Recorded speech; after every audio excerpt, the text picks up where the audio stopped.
um pouco mais de 37 anos de mercado segurador, felizmente trabalhando em todas as áreas, né? Atuei no Grupo EIO, no Grupo PAN, que é do BTG e da Caixa, que hoje é a TIR Seguros, e mais recentemente na Fairfax, que é uma companhia de seguros corporativos, e foi implantada a área de linhas pessoais. Tenho uma experiência internacional, felizmente o que me ajudou muito foi a ampliação de operações em outros países, né? Eu tive à frente aí dessas operações na Argentina, no Chile, na Colômbia e no México, e depois no Peru, antes de voltar. E uma coisa legal que eu trago é que, como palestrante aqui em vários congressos, é levar muito do potencial, da força, da pujança do mercado brasileiro em termos de seguro, ou seja, além do espaço de crescimento, hoje ele é muito forte. É um dos poucos setores que cresce a 2 dígitos há muitos anos, né? Então, fica aqui uma ressalva para todo mundo que está chegando no mercado, que realmente é um mercado que ainda é muito pequeno, mas que é do tamanho que é, então vocês imaginam quando crescer. Aqui na escola, algumas disciplinas e minha graduação como advogado, como corretor de seguros, conselheiro de administração e professor, né, aqui na escola. Beleza? Então, seguindo os passos aqui. O conteúdo para a turma, né, como a gente falou, o plano de aulas vai passar, nós temos aula hoje e amanhã, e na próxima quinta-feira, dia 15, tá, gente? Então, tiro curto, por isso é legal vocês darem uma lida para ficar fácil o entendimento.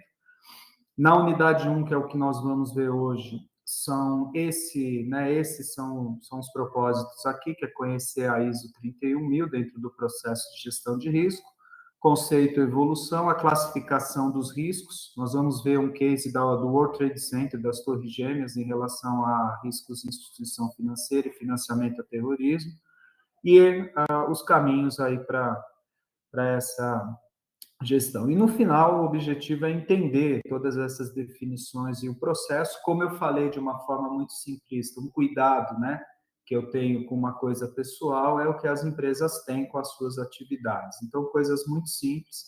Me lembra de falar de uma frota de caminhões, que vocês vão ver que não redundou em seguro, mas redundou num cliente de 10 anos. Tá? Então, só para vocês verem a importância disso na nossa atividade. Compreender que o responsável pela gestão de risco não é do mercado segurador, e sim das empresas, e a evolução histórica dessa gestão. Tá? Seguindo aqui, nós vamos ver amanhã e sexta a unidade 2 e 3, que eu deixo para falar amanhã, e na quinta-feira 4 e 5. Tá? Então, está bem condensado, a gente vai precisar, por isso que eu ia pedir para vocês, dentro desse combinado, se possível, a gente deixar as interferências mais para o final de cada módulo, né?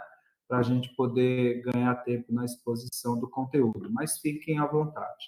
Então, a gente começa oficialmente aqui, né? Gerenciamento de risco, a turma A8, né? O 8A. São 5 passagens, nós vamos olhar 5 unidades, hoje vai estar concentrado só nessa unidade 1, tá? Então, quem não leu, depois dá uma lida para ficar bem fresco aí o conteúdo. E falando de introdução à gestão de risco, o que nós vamos trazer aqui passa por esses processos. Então, vamos direto ao ponto, olhando essa parte, né? Talvez algum quadro aqui tenha sido objeto de exposição na última aula, com a perspectiva de falar de compreensivos, né? E aqui é o seguinte, gente, a evolução de riscos, ela é inerente. A cada evolução que o homem dá, o homem como homem, né, desde os primatas, é uma evolução no sentido de novos riscos que surgem, né? E muitas vezes a gestão de risco, ela vem depois do risco, depois de dar algum problema, a gente vê que, ou seja, depois da casa cair, a gente vê que tinha que tomar algum cuidado, né? Mais ou menos assim. Então, nesse critério, nós vamos ver nos 2 primeiros blocos aqui, que o homem enfrenta desde a pré-história e as novas tecnologias. Nós vimos isso num quadro rápido, que foi a questão da descoberta do fogo, só uma chamada rápida para não tomar muito tempo.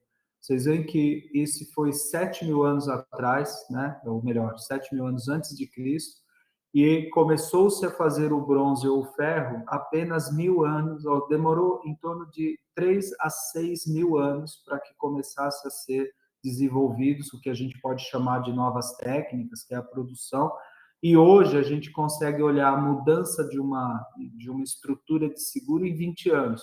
Né? O caso das Torres Gêmeas, que mudou totalmente a aceitação de riscos para aquelas 5 pessoas que já trabalham há mais de 5 anos com o seguro, que eu me lembro que nessa turma tem um pessoal que já atua há algum tempo, né, Soraya? Vai se lembrar que com o advento daqueles aviões que foram jogados no Pentágono e nas Torres Gêmeas, mudou completamente a indústria de aceitação de risco e de financiamento a terrorismo. Tá? Ou seja, nós estamos só olhando que uma coisa que demorou 3.000 anos para o domínio do fogo, para se fazer ferro, hoje, em 20, 30 anos, você muda completamente um segmento. Tá? Então, aqui tem um caso interessante, um incêndio em Roma. A gente percebe que os sinistros de grande porte eles já vêm de muitos anos, então é desde aí que se fala em como analisar as causas de risco, os tratamentos de risco. Um caso muito emblemático foi aqui em Amsterdã, em que houve, em 1421, portanto agora já muito recente, né, destruiu totalmente a cidade de Amsterdã. E é impressionante como esse povo, né, esses povos que participaram muito de guerras e tudo mais, eles têm o poder de reconstrução. E por que que houve esse risco? Porque já naquele tempo tinha um êxodo, a pessoa estava saindo das zonas rurais e indo para as zonas urbanas, né? Quando estava começando um progresso mais assim. E mesmo em Londres, em 1666, lembrando que Londres é o berço do seguro, né? Aquela região, a gente percebe por que que começaram esses grandes riscos, gente. Por um processo de mais concentração de gente na área urbana, países muito frios e que necessitavam de calefação. E a calefação, dependendo de como eram feitas, elas eram extremamente perigosas do ponto de vista de causar incêndio, ou seja, construção precárias e necessidade dessa calefação. Isso era uma combinação para que os grandes incêndios, tanto que o seguro de incêndio até hoje ele é a cobertura básica dos seguros de danos, como a gente viu nos seguros compreensivos. Lembram disso? Até aqui está fazendo sentido esse link da gestão de risco com RN, RO e compreensivos, certo? Então, 3 fatores naquela época, estamos falando de 500 anos atrás, de processo de urbanização, construção precária e necessidade de calefação. Conclusão, incêndios de grandes portes, e isso ajudou na grande indústria de seguro ter nascido. Talvez, se não fossem esses grandes eventos, a gente não teria. Hoje, Amsterdã é isso aqui, aquilo que a gente viu destruído, é uma das cidades mais funcionais do mundo. E só para se ter uma ideia, que nós vamos ver um pouco mais adiante, desculpa, essa aqui é a cidade de Copenhague, e o que, que acontece? Lá, quando houve mais um incêndio, em 1728, portanto, já 200 anos na frente, né, depois, criou-se um sistema de bombeamento de água, um sistema de bombeamento em que a água chegava rápido a locais altos e que distribuísse, de certa forma, para poder fazer a apagar os incêndios, vamos dizer assim. O que, que aconteceu? Em algum momento, eles não encontraram as chaves desse sistema. Então, num outro, quase 50 anos depois, houve um novo incêndio e queimou tudo, porque o processo de gestão de risco, que nesse caso foi a criação do bombeamento, não observou, né, o que hoje, obviamente, está escrito, está disseminado, mas o treinamento e um manual para se saber aonde se colocam as coisas. Então, processo de gerenciamento de risco, como é o nosso caso, né, no dia a dia, é saber que não adianta você falar eu não vou pôr gasolina à noite e você nunca ter dinheiro trocado. Você vai correr o mesmo risco se você tiver que, né, pagar. Então, esses procedimentos são catalogados, por isso a regra da ISO 9000. Então, isso aqui é só rapidamente a introdução para entender que ele é um processo bastante grande. Seguindo aqui nas duas últimas partes que nós já vimos, que é a conquista material e social, né?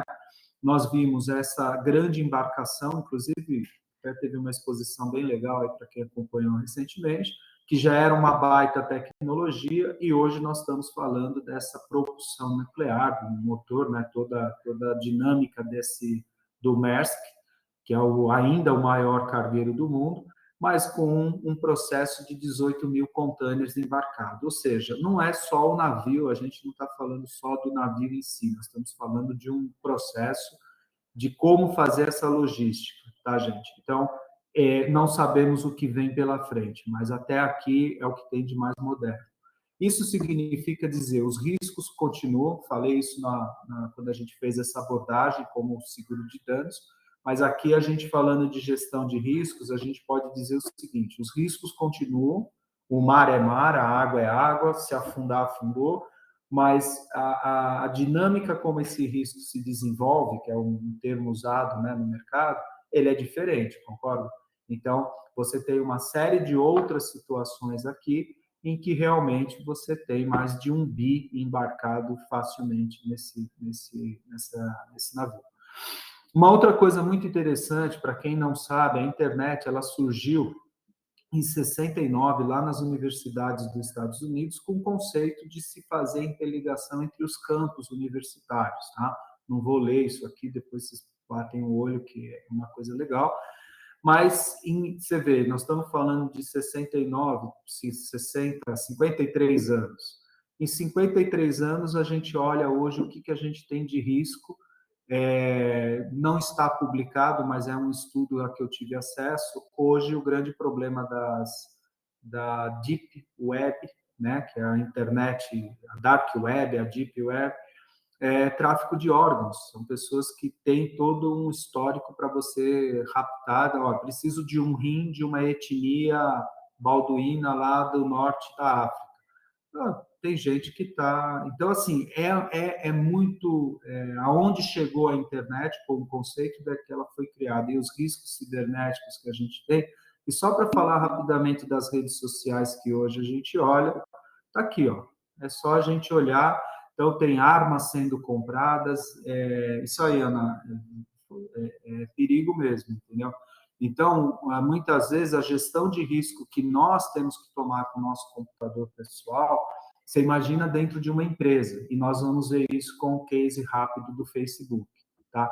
Então, assim como aquele navio de 1.500 para 2018, se eu não me engano, para a internet, que foi 50 anos atrás, hoje, né, a amplitude que ela tomou e os riscos que ela trouxe para a gente, que já não são só riscos financeiros, é extremamente importante para o nosso estudo, tá certo?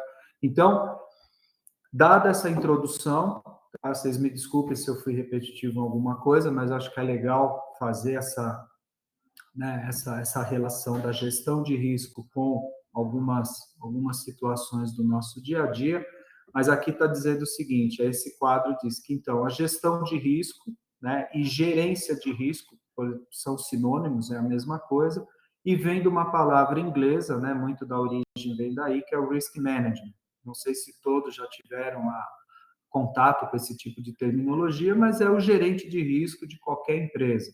E para vocês, né, corretores, para quem já atua ou para quem vai atuar, invariavelmente vocês vão encontrar alguém que é o gerente de risco da sua empresa, que vai ser o próprio dono, dependendo do tamanho da empresa, ou vai ser o gerente, o diretor financeiro, ou, se for uma grande corporação, você vai sentar com pessoas especializadas em seguro. E aí você tem que saber mais que os caras, né?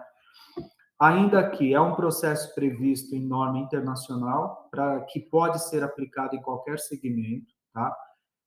Seja em riscos de acidente, seja em cobertura para mercado, seja na governança das empresas. Então, o conceito de gerenciamento de risco, ele leva a uma padronização, até porque não pode ser diferente, para justamente isso. E aí, a gente tem aqui a gestão de risco, que ela é baseada na ISO 31000, a gente vai falar muito disso. Na unidade 2 e 3 que a gente vai ver a aplicação prática na parte acidental. Tá?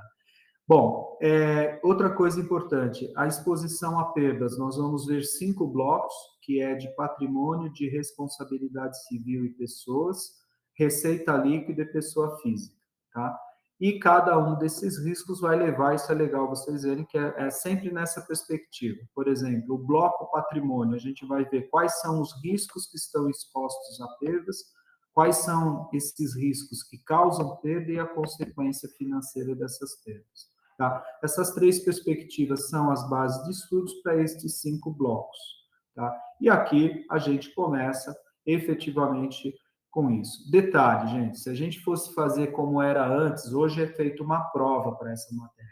Até então, quando as aulas eram presenciais, nós tínhamos um trabalho em grupo, eram vários grupos, e aí a gente fazia uma gestão real de riscos em relação a essa questão dos financiamentos e das medidas de controle que são colocadas, tá?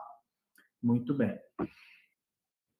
Então, vamos lá. A gente vai falar aqui um rápido resumo do que está no nosso material na apostila. Que gerência de risco significa o risk management ou o risk manager, que é o gerente. O processo previsto nessa norma internacional da ISO 31000, e só para vocês verem, nós vamos entender um pouquinho mais à frente, a ISO é que dá o sentido de padronização de tudo, tá? Tanto de produção, quanto de risco, quanto de transporte, ele tem toda essa aplicação em vários contextos. Nesse caso, a gente vai falar aqui da parte de governança e parte de gestão de risco. Governança significa, hoje as empresas estão muito preocupadas com as suas bases de dados e também muito preocupadas com as questões regulatórias, né, de Lei Geral de Proteção de Dados. Então, assim, a gestão de risco hoje ela está muito maior do que era antes, tá? A gente vai ver que dá para causar muito danos aí em coisas que a gente nem imagina. Outro ponto, quem é responsável pela gestão de riscos são as empresas, não é o corretor, não é a seguradora. Na verdade, tanto o corretor, nesse caso, ele tem ajudado muito as empresas nesse processo, por isso a importância de entender bem, né, esse mecanismo que a gente vai ver. Normalmente, as companhias, né, seja ela de que segmento for, as empresas, no geral, elas estão focadas em produtos, né, o P&D, que é o Produto e Desenvolvimento, na sua produção, processo fabril, processo, enfim, tecnológico, na logística de distribuição, nas vendas e nos serviços. Então, dificilmente uma companhia consegue ter áreas específicas só para a gestão de risco. E aonde que o corretor tem uma grande oportunidade? Exatamente na prestação desse serviço, exatamente na condução desses processos. Tá? Se vocês, como corretores, entenderem bem esse processo e conseguirem levar como solução para os seus clientes, muitas vezes você nem vai falar de seguro, a depender do modelo de gestão de risco que se fala. Tá? Nós vamos ver mais à frente que o seguro em si, né, a contratação de uma pólice de seguro, ela é consequência de uma transferência de risco. E muitas vezes algumas companhias absorvem esse risco porque têm exatamente uma boa gestão. E dentro do mercado segurador, as entidades são os corretores de seguro e os corretores de resseguro, passam pelas seguradoras, que é quem de fato assume esse risco, e aí a gente vê que o terceiro pilar, que complementa, que é a gestão de risco e a solução de subscrição. Tá?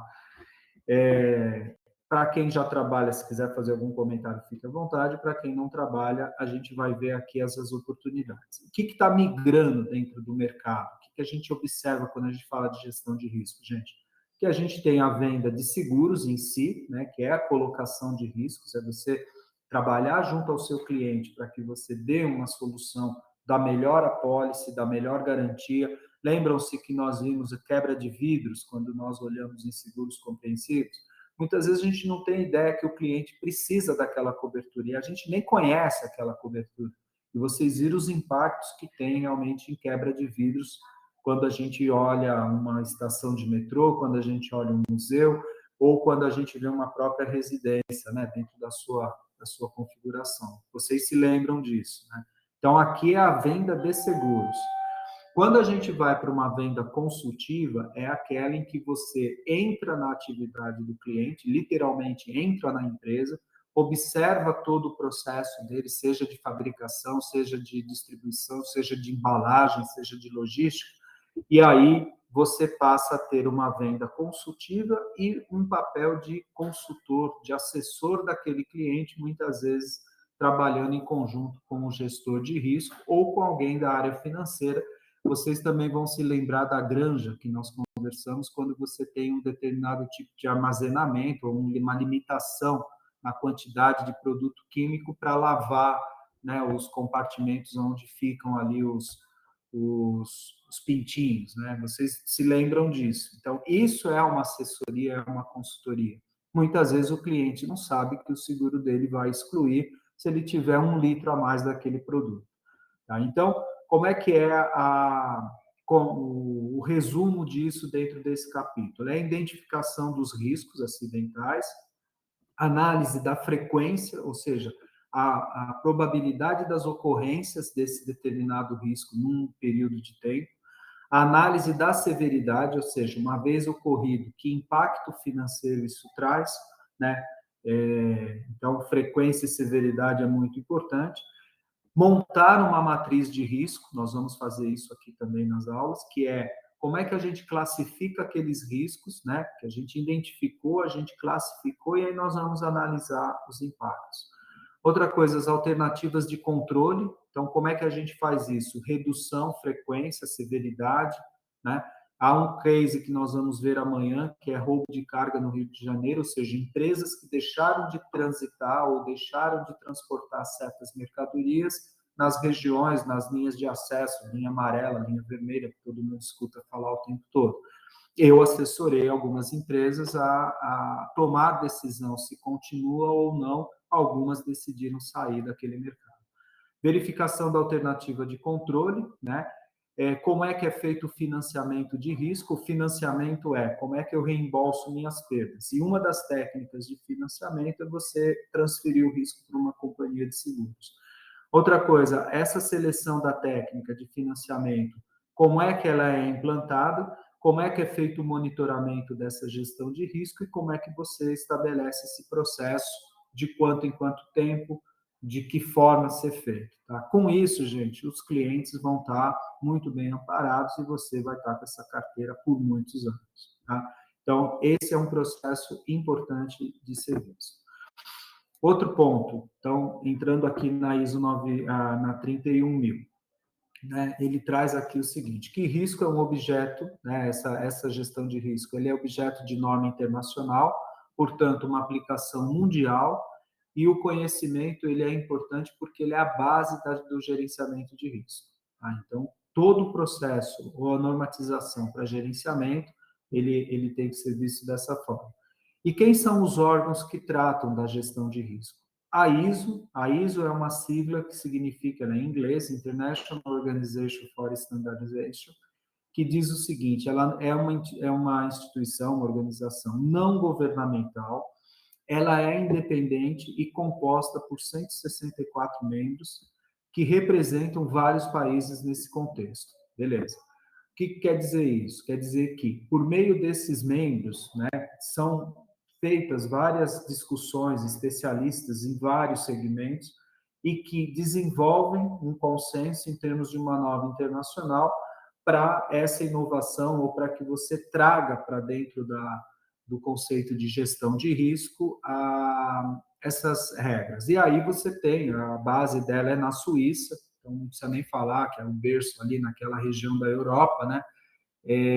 Aonde se concentram essas grandes decisões. Os grandes seguradores estão lá, então não precisa dar nome, mas se a gente fosse falar de Zurich, de Allianz, né? Enfim, tantas outras seguradoras que estão naquele berço. Tá?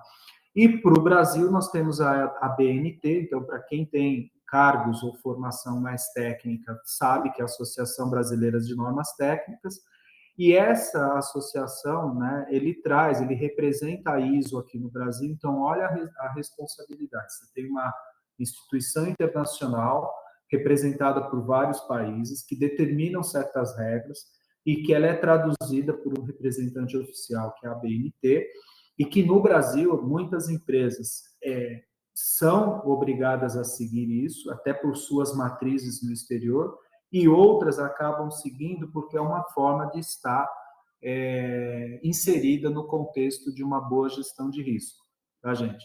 Então, a gente vê que o conteúdo, tem os comitês brasileiros, que nesse caso, né, tropicalizam isso para o nosso dia a dia, mas, de certa forma, vai desde como você ter proteções numa barragem de mineração, a você ter normas de segurança em voos domésticos, a você ter regras de como fazer uma transposição de um rio e assim por diante, tá? Então, de fato, é muito importante saber que existe a ISO e a ISO representada pela BNT, que traz essas regras através dos seus comitês. Então, o CB aqui é Comitê Brasileiro, aí nós temos a Organização de Normatização Setorial, que é a ONS, Comissão de Estudo Especial, que é a CEE, e assim por diante, há várias comissões, tá? A gente não ouve falar muito disso, até porque o Brasil não é ainda um expoente em pesquisa, em fazer seus próprios desenvolvimentos, mas a gente tem muito risco, principalmente risco ambiental, que em muitos lugares não tem, né? Por que a gente fica ouvindo só falar de carbono, né? Das metas de carbono, essa coisa toda, e a gente não fala de desmatamento? Porque lugar nenhum do mundo tem uma Amazônia para a gente tratar disso, né? O que o mundo está preocupado é o aquecimento global, né? Então, fala-se, obviamente, de desmatamento, mas o Brasil é o que deveria ser o protagonista numa norma internacional, tá certo? Então, só para dar um exemplo que a gente escuta pouco para quem não é do meio, talvez para quem não seja professor, nem ouve falar disso, concordam comigo? Então, ele vai ser objeto de estudo aqui para a gente. E aí, o que acontece? Falando da ISO, em 2009 ele foi publicada essa ISO 31000, que traz aqui, o próprio nome fala, né, os princípios e o... Deixa eu só colocar um pincelzinho aqui para ficar mais fácil. Traz aqui, ó, os princípios e o guia, o guideline é o guia de orientação, que ela foi traduzida na sua íntegra por português, tá? E ela, então, tem o mesmo nome, ISO 31000, só que com o selo ABNT, a segunda edição em 2018, tá? E aí nós temos, só um segundinho, por favor.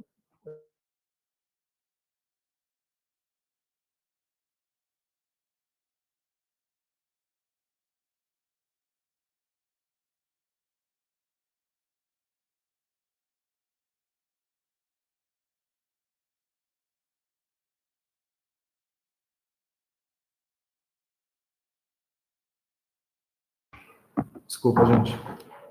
Então, eu estava dizendo aqui o seguinte, que então essa ISO, né, ela está traduzida, ela tem uma edição mais recente de 2018, mas ela é válida para toda a parte de gestão de risco. Quem em algum momento tiver que trabalhar com isso, vai ver. Para a prova, é só fazer a leitura da apostila, as perguntas são muito simples, tá? Não precisam se preocupar com termos técnicos, que não vai cair a ISO em si, é mais o processo de aplicação, tá? O que a ISO faz? Ela vai estabelecer diretrizes para gestão de riscos, tá? Duas coisas importantes, em caráter não mandatório, portanto, ela não é obrigatória, tá? Mas por ser uma regra de caráter internacional, tá? As diretrizes são seguidas pelos diversos países e, consequentemente, quem tem a ISO, né, está em compliance ou está em conformidade aí com essas, vamos dizer, diretrizes, tá certo? Então, ponto importante, ela é um guia que traz os princípios e as orientações, ela traz as diretrizes sem caráter mandatório, não é obrigatória a aplicação, e é uma regra internacional que, via de regra, ela é seguida, né, pelas empresas. A norma brasileira, isso aqui é só uma curiosidade, tem 23 páginas, tá? E aí, um ponto importante, ela pode ser personalizada para qualquer organização. O que quer dizer isso, gente? Qualquer empresa que a gente tenha, de qualquer segmento, você pode ter esta norma com uma aplicação para aquela atividade. Seja a nossa empresa lá, a granja, que é de proteína animal, que faz exportação, que tem uma rotina junto ao aeroporto por conta, né, das comunidades onde ela faz a exportação da carne, seja a empresa de vidros que a gente viu, né, que ela é toda composta por vidros e é um setor público, um metrô, enfim. Então, você consegue fazer essa padronização, essa personalização, melhor dizendo, tá? De acordo com... Então, ela não é fixa e não é orientada a um segmento. E o contexto, ele fornece uma abordagem, né, comum de gestão de risco, ou seja, uma linguagem que facilita que os gestores de risco, seja do lado da seguradora, das empresas e o corretor, principalmente, tenha uma facilidade no entendimento para saber se aquela empresa está seguindo, né, aqueles determinados padrões. Tá? Então, dada a sua abrangência e o tamanho, né, que aí esse documento é um documento bem sucinto, ela é uma norma genérica, com aplicação universal, que vai servir para qualquer organização, né, fazer a sua adaptação. E aí essa personalização vai seguir aquilo que a gente fala. Eu vou dar um exemplo já de uma frota de caminhões em que eu ajudei a fazer o gerenciamento de risco e que acabou não sendo feito seguro, mas a gente acabou fazendo todo esse processo. Tá? E aí você tem duas necessidades básicas nesse quadro azul claro, né, que fala que para uma boa gestão de risco, você precisa conhecer os processos que estão baseados na ISO 31000 e o conhecimento da atividade do seu cliente, onde ela vai ser aplicada. Tá? Então, um exemplo rápido. Um cliente nosso com uma frota, talvez aí de 30 caminhões, tinha em média uma perda por ano, né? E até então, beleza, a gente fazia uma análise e ele gastava uma bala para fazer o seguro de todos os caminhões. Até o ponto que ele falou, olha, para mim é muito melhor, né, correr o risco de ter uma perda do que pagar 2 caminhões por ano. E aí nós fomos analisar o seguinte, bom, dá para ter uma perda muito menor, né? Uma perda a cada 2 anos. Por quê?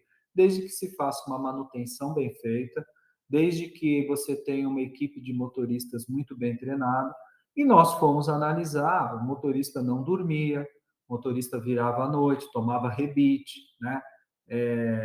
Enfim, tinha uma série de problemas com os caminhoneiros, de virar, até porque pô, tu precisa ganhar e a vida não está fácil para ninguém. Então a gente sabe que é uma vida realmente, né, de bastante esforço aí feito.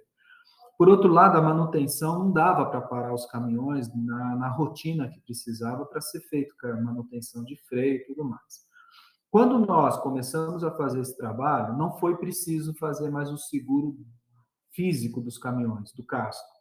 Então, nós trocamos isso por uma boa manutenção. Mais da metade do quadro foi trocado, foi demitido, porque os caras realmente estavam muito displicentes. E com isso, a gente teve que por mais 2 caminhões ou 3, eu não me lembro, por conta da rotatividade para as manutenções. E o que a gente fez? A perda vai diminuir, a perda de cada caminhão, perda física, né, o acidente com perda total dos caminhões, porém, os seguros de responsabilidade civil deveriam ser de pelo menos 2 milhões de reais, que era coisa que era feita assim, 50 mil.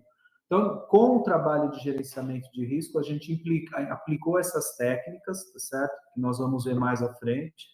Essas técnicas trouxeram aqui para a gente um trabalho muito legal, que foi a identificação do risco, a análise desse risco.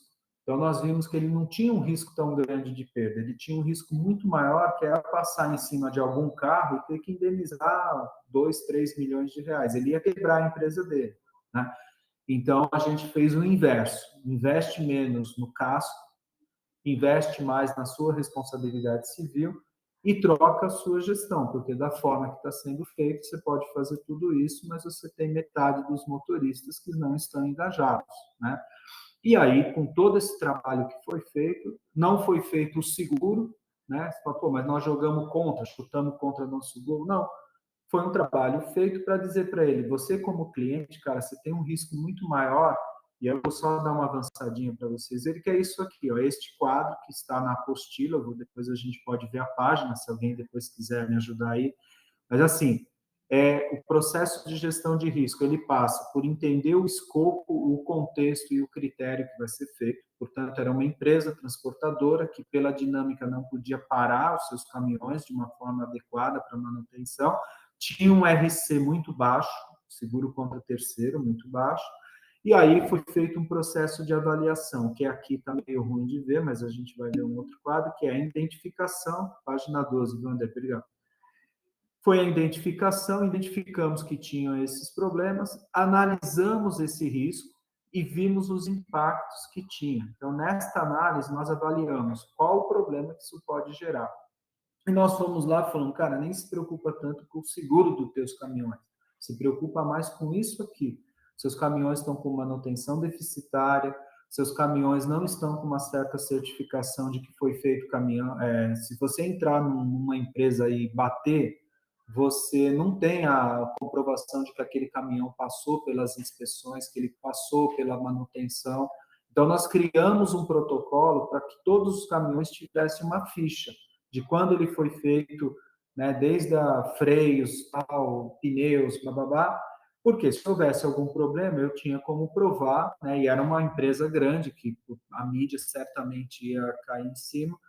Então, nós vimos risco de ter reputação, que tem aqui também a parte da matéria, nós vimos o risco de ele ter que indenizar 3 milhões a uma família, e isso quebraria o caixa dele, né, ele teria que recorrer a bancos.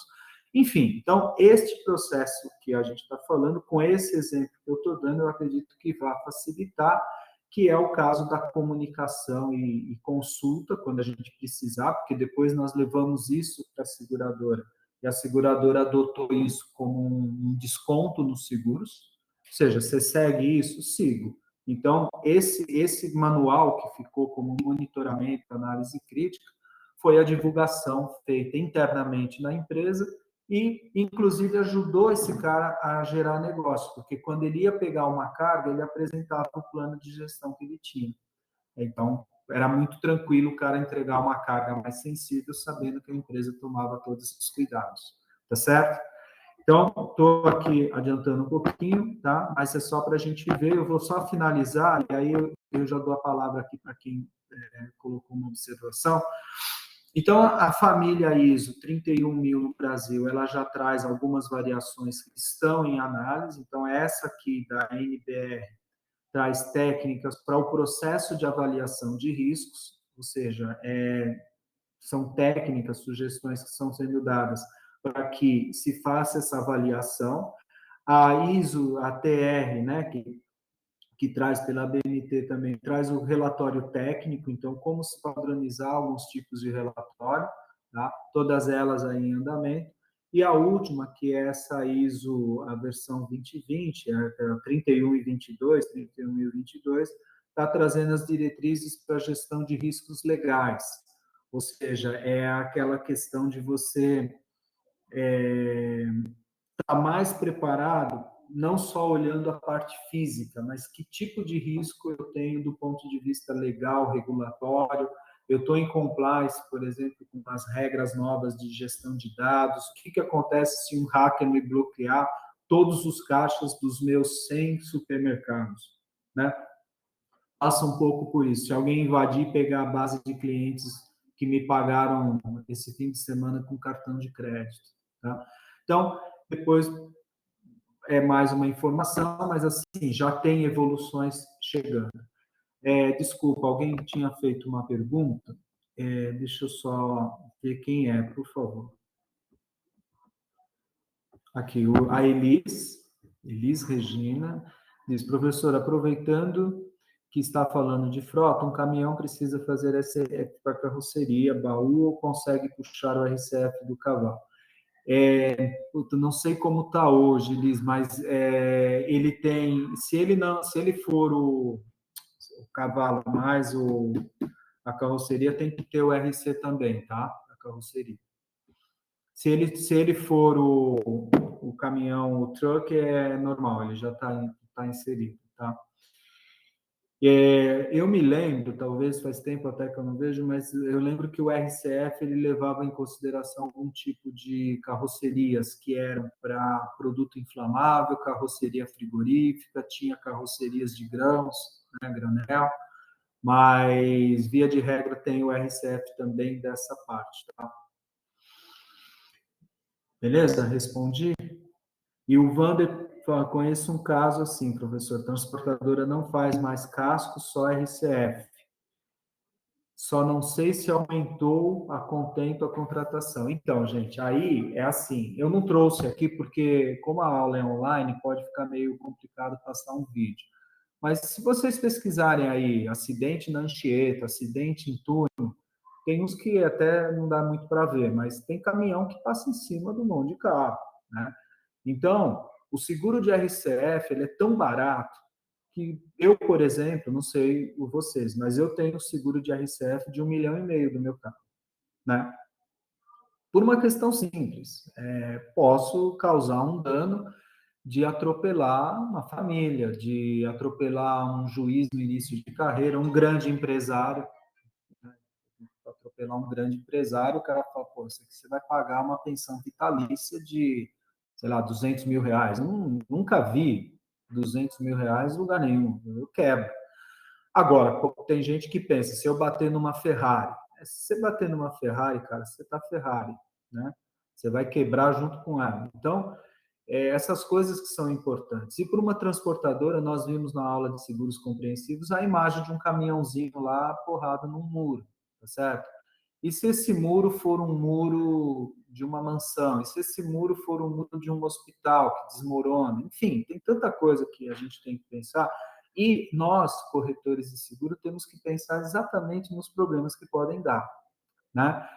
Nós vamos ver umas fotos bem legais daqui a pouco, quer dizer, não são tão legais porque é tudo acidente, mas assim, que traduz bem isso, tá, gente? Então, terminando essa partezinha aqui da ISO, são 10 para as 10, eu vou dar 5 minutos de intervalo, se vocês estiverem de acordo, e a gente volta para já entrar emendando o assunto, a gente vai até às 11 horas, dá para seguir bem o roteiro. Pode ser? Vamos combinar aqui 10 horas de voltar todo mundo?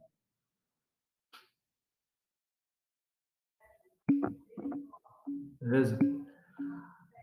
Tá joia. Então, já já a gente está de volta aqui, gente.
Ô, gente, todo mundo aí de volta?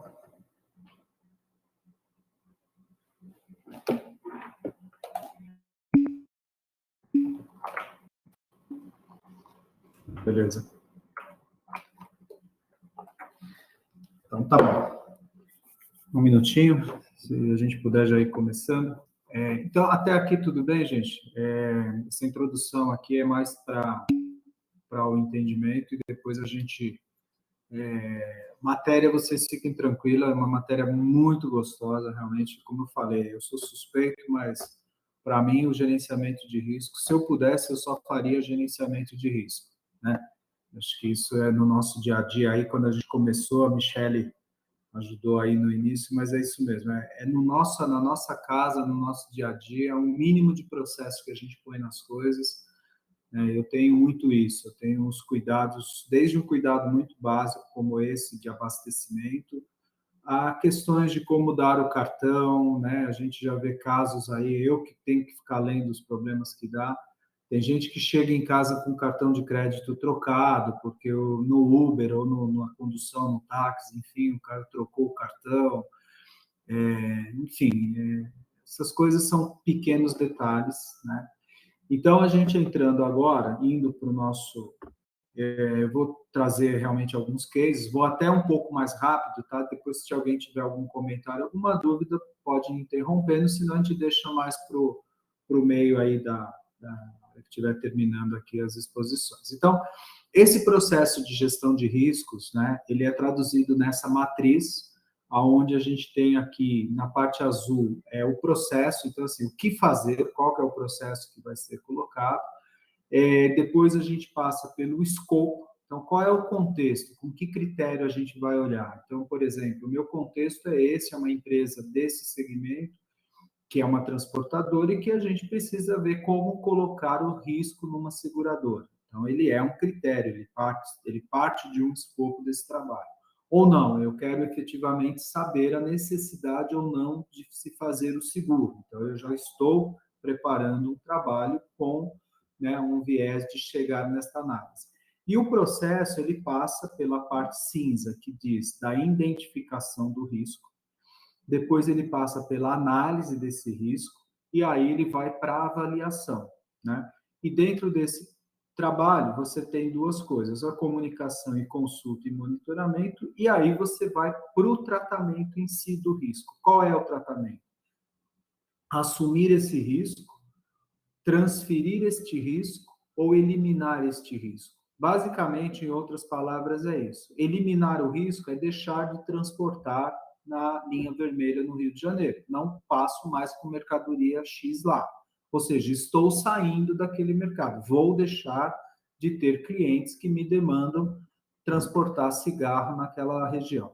Ou não, né? Eu vou deixar de produzir tal coisa. Ou eu vou mudar a minha empresa deste bairro da Avenida Aricanduva, que hoje não tem mais alagamento, mas no passado tinha muito, mas eu vou para uma região mais alta, ali da Vila da Lila, por exemplo, foi um caso que eu também ajudei numa transposição ali de empresa, por conta do problema de não ter seguro pela região muito propensa a... Quem é ali dessa região, né, pode conhecer ou se lembrar, né, de um passado não muito distante, mas que tinha essa questão. Então, as empresas, à medida que cresceram, evoluíram, acabaram indo para regiões menos propensas a alagamento. Simplesmente assim, vou para um terreno mais alto, né? Não deixa de ser um tratamento de risco para que ele possa dar continuidade a esse tratamento, colocando numa seguradora.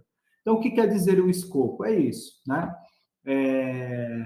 Como a gente falou, ele não está associado apenas a uma organização, você pode tratar isso para qualquer tipo de empresa, e ele pode ser aplicado desde o nível mais estratégico, que é esse de se mudar de um terreno, a um processo operacional ou a um programa, né, que você queira elaborar. Tá? Então, depois deem uma lida nisso, mas qualquer área de qualquer companhia, o caso de uma seguradora que tem que emitir, se ela não tiver um processo onde ela visa mitigar o risco, evitar que se tenha determinado risco, pode chegar no final do mês e ela não ter como entregar as apólices.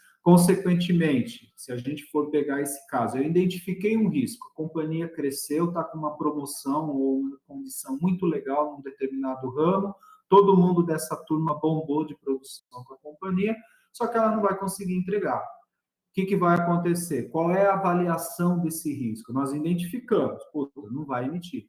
Qual a análise que se faz? Se não emitir, não vai pagar a comissão, não vai dar cobertura. Qual é a avaliação disso? A avaliação disso é, vou ter problema com os meus corretores, eu preciso ter uma forma de pagá-los, porque eles vão deixar de fazer, né, produção comigo. Ou eu vou ter que assumir qualquer sinistro que eu consultar e não tiver a pólice no sistema. Entenderam a diferença de identificar, analisar e avaliar? Mais ou menos assim, que é o que está no quadrinho azul. Tá? E aí a gente passa pelo segundo ponto, que além do escopo é a comunicação e consulta, que é da parte também amarelinha ali da lateral, que diz que o processo, né, embora ele seja geral e ele tenha essa questão sequencial, ele é bastante interativo. Então, em função dessa característica de sequencial interativo, né, que está dentro das duas laterais, como eu falei, é necessário que se estabeleça, né, processos de comunicação e de avaliação. Outro ponto, que é a avaliação em si do risco, passa pelo passo que nós falamos, que é o meio que está aqui, que é a identificação desse risco, como nós falamos, a análise desse risco, tá?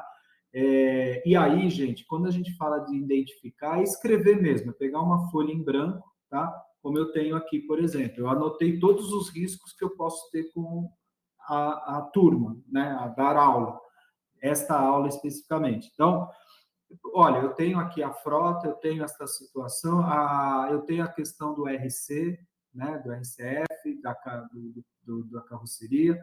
Então, você vai encontrar, reconhecer e descrever, né, essas situações. Depois, na análise, você faz uma consideração detalhada, né, do que tem como fonte de risco e qual a probabilidade, as consequências que se tem disso. E no final você avalia, né? Isso vai me trazer perda financeira, vai me trazer um risco de imagem, vai me trazer um desgaste com o cliente, um processo judicial, né? Então, você coloca isso na balança. Aí, na parte final, você tem o tratamento. Essa parte de tratamento a gente vai falar, mas a parte de tratamento é onde você seleciona qual é a melhor opção para você destinar aquele risco. Quais seriam essas situações? Se vocês observarem, eu coloquei como exemplo um quadrinho que nada mais é do que uma tradução do quadro atual da apostila. Esse quadro é um quadro também bastante utilizado em aulas, que ele traz aqui, olha só, você estabelece o contexto em que você quer fazer aquela gestão de risco, identifica, analisa e avalia e dá o tratamento. O tratamento pode ser você levar para a seguradora, você eliminar, falar, eu não vou mais, né, vou eliminar esse risco, ou eu vou minimizá-lo. De que forma? Eu vou terceirizar, então vamos imaginar que a gente aqui tem uma transportadora que a gente vai terceirizar o risco de produto químico. Por quê? Porque só me dá problema, minha equipe não é preparada, eu estou numa região sul de Minas, onde eu não tenho, desculpa, nada contra, mas é só como exemplo, eu não tenho profissional, quer dizer, não tem indústria química no sul de Minas ao ponto de ter caminhoneiro especializado, por exemplo. Tá? E se alguém souber, me desculpa, porque pode ser até que seja ao contrário, né? Mas assim, então, eu não vou mais transportar ou eu vou terceirizar a indústria química. Tudo que eu tiver que fazer carregamento químico, eu vou consultar alguém que faça isso, né? Uma transportadora que só faça transporte de... A Elis, por exemplo, que falou do RC. A Elis só trabalha com carrocerias de produto químico. Então, eu vou buscar uma parceria para que essa minha parte do risco eu dê esse tratamento, entendeu? Então, o seguro é uma das formas de tratamento de risco. E aí vem para o registro e relato, que nada mais é do que o processo que você faz, envolvendo desde a diretoria da empresa até efetivamente toda a documentação e formalização. Numa empresa muito grande, muitas vezes isso vai até para o conselho, tá, de administração, a depender da logística ser ou não crítica.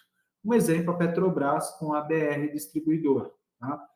é crítico esse processo, tanto que tem uma empresa à parte para isso. E a BR distribuidora não é só caminhão, é navio, é tubulação, acho que todo mundo já viu aí tubulação da Petrobras em alguma parte, né?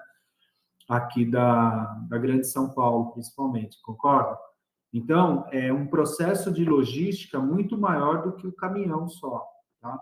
Então, evidentemente, isso está ligado. Então, em resumo, fica aqui um quadrinho para vocês, né? Trazendo aqui como se fosse uma lupa a identificação do que nós estamos vendo aqui embaixo, com essa parte aqui da identificação de risco e avaliação. E aqui um rápido resumo do que é o escopo, a comunicação e monitoramento, o processo de avaliação que passa por essas partes que a gente falou, tratamento e registros. Tá bom, gente? Outro ponto, a gente agora, olhando, isso aqui é mais para vocês terem como material, tá? De tudo que a gente já falou, mas o principal ponto aqui, eu diria que é a identificação do risco. Se a gente fizer uma boa identificação, né, como a gente está olhando aqui, deixa eu botar uma corzinha diferente. Se a gente fizer essa boa identificação e souber estruturar de uma forma em que você classifica o risco corretamente, os demais ficam muito mais fáceis, tá? E muitas vezes a gente não dispõe de tempo, não dispõe de agenda para sentar com o cliente e ver isso. E aí, a gente olhando por esse lado, é um outro quadro ilustrativo, isso não está na apostila, mas é mais para a gente saber qual a estratégia que a gente vai dar para o risco. Então, você tem aqui a estratégia de tratamento com possibilidade de perda, que é ou por procedimentos você eliminar, prevenir ou mitigar o risco, exemplo da transportadora que a gente acabou de falar, ou vou para uma estratégia financeira, que é transferir para a seguradora o risco através de seguros. Outra coisa é não transferir nada e assumir esse risco, dizendo eu tenho um caixa de 1 milhão para se caso eu precisar indenizar um sinistro. Tá? E aqui a gente vai para o conceito e evolução. Aí eu estou pondo esses quadros intermediários para facilitar o ponteiro onde a gente está indo. Então, o significado da palavra risco, né? A gente tem aqui o risco, né? A possibilidade de perda, né? Normalmente essa perda é uma perda financeira, tá certo? Significa dizer que a gente tem aqui sempre um processo que pode me levar a um prejuízo, tá? E aqui tem um pequeno exemplo que diz: quando se vê uma placa com as palavras perigo, eletricidade, risco de morte, a gente está vendo que é o risco de perda da vida, tá certo? Se tiver uma placa em relação, ou se você tiver um risco de roubo de uma carteira, você vai ter uma perda financeira, tá? Então, essa possibilidade de perda, normalmente ela é financeira porque ela causa um dano material, mas ela pode ser outros tipos de perda. E no mercado segurador, que é o número 2 que a gente está vendo, a gente usa muito essa questão da causa da perda. Então, eu tenho uma perda e qual é a causa? A causa da perda ela pode ser um alagamento, ela pode ser o choque elétrico que deu. Então, eu tenho a perda da vida por choque elétrico, né? Então, causa com a possibilidade, tá? Isso aqui também é muito conceitual, mas vale a pena. O terceiro ponto, dentro da evolução, que é o número 3, é o objeto do seguro. Então, qual é o objeto do seguro? Tá? Quando a gente vai fazer alguma inspeção de risco, você fala, eu vou ao risco, eu vou analisar o risco, ou está aqui as fotos do risco. Né? Estão aqui as fotos. Ele se confunde com o próprio objeto segurado. Eu tenho uma planta, ou eu tenho uma fábrica de proteína animal, né? Vocês devem ter visto agora uma empresa de Minas, que é de ração animal, eu não me lembro, mas acho que se chama Bassar, em que 40 cachorrinhos morreram porque comeram petiscos dessa empresa. Alguém aí ouviu essa notícia? Legal.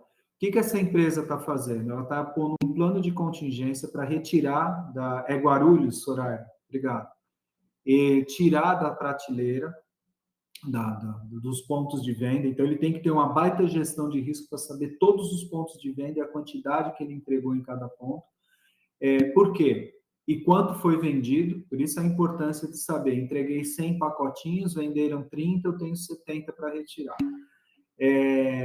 E aí ele fez um mapeamento e ele acabou identificando que foi um insumo que ele comprou de uma empresa terceirizada, que aquele insumo tinha uma quantidade maior de uma substância etílica, deve ser algum tipo de álcool, de etanol, alguma coisa assim, que é normal dentro das rações, me parece, mas estava num processo muito mais alto, uma quantidade muito mais alta. Então, isso aqui, quando a gente fala, estou só dando esse exemplo para dizer, puta, foi identificado, foi trazido, e aí, hoje, esse risco que essa empresa está, não é risco de roubo, não é risco, é um risco de um produto terceirizado que ele comprou de um fornecedor, um insumo para fabricar, então, poderia ser, dentro dessa evolução, o próprio produto dele, a fabricação, que é o RC Produtos, a cobertura adequada, né? Então, nesse caso, está dizendo aqui que eu vou ao risco, eu vou às instalações, eu vou ao objeto segurado fazer a inspeção. E nesse caso, o objeto dentro de uma evolução pode ser esse caso que me ocorreu agora, só para dar como exemplo. E o mercado financeiro, ele adotou o risco como a variação do resultado esperado, ou seja, é o risco de eu não cumprir a meta, é o risco de eu não conseguir uma taxa de câmbio favorável, ou o risco de eu não fazer as emissões, né? Então, o quadrinho aqui próximo à casquinha de banana diz que a possibilidade de perda é a possibilidade em si, que é a vida, o dinheiro, a perda que eu vou ter. A causa disso pode ser o incêndio, o alagamento, o assalto, né? O meu fornecedor, que eu não olhei direito, não fiz um gerenciamento bom, ou que mesmo fazendo não tinha como evitar. Né? Então, eu tenho a causa desse dano. O objeto, que aí nesse caso pode ser o veículo, o prédio, pode ser o produto, que é a que nós estamos vendo no item 3, e o item 4, que é a variação, que é o risco de você não atingir uma meta, como eu falei. Tá? Então, dentro dessa ainda capítulo 1, introdução, na parte de riscos de conceito e evolução, fecha aqui. Tá? E a norma, a ISO 31000, tanto a internacional quanto a da BNT, traz que o risco é o efeito dessa incerteza nos objetivos. Tá? Então, normalmente, o risco, para ser segurável, ele tem que causar um dano e ele tem que ser incerto por natureza, portanto, é o efeito, quer dizer, é o impacto que eu tenho dessa incerteza nesse objetivo. Tá? E aqui tem uma pequena leitura, eu vou pedir para a gente ter paciência, ler rapidinho, para a gente entrar no case. Tá? Esse normativo esclarece que é um desvio em relação ao resultado esperado, pode ser positivo, negativo ou ambos, nós vamos ver isso como risco especulativo ou risco puro. Por conta dessa definição, quando a gestão de risco trata desses desvios, ela pode ser positivo quando surge a possibilidade de novas oportunidades de negócios, né?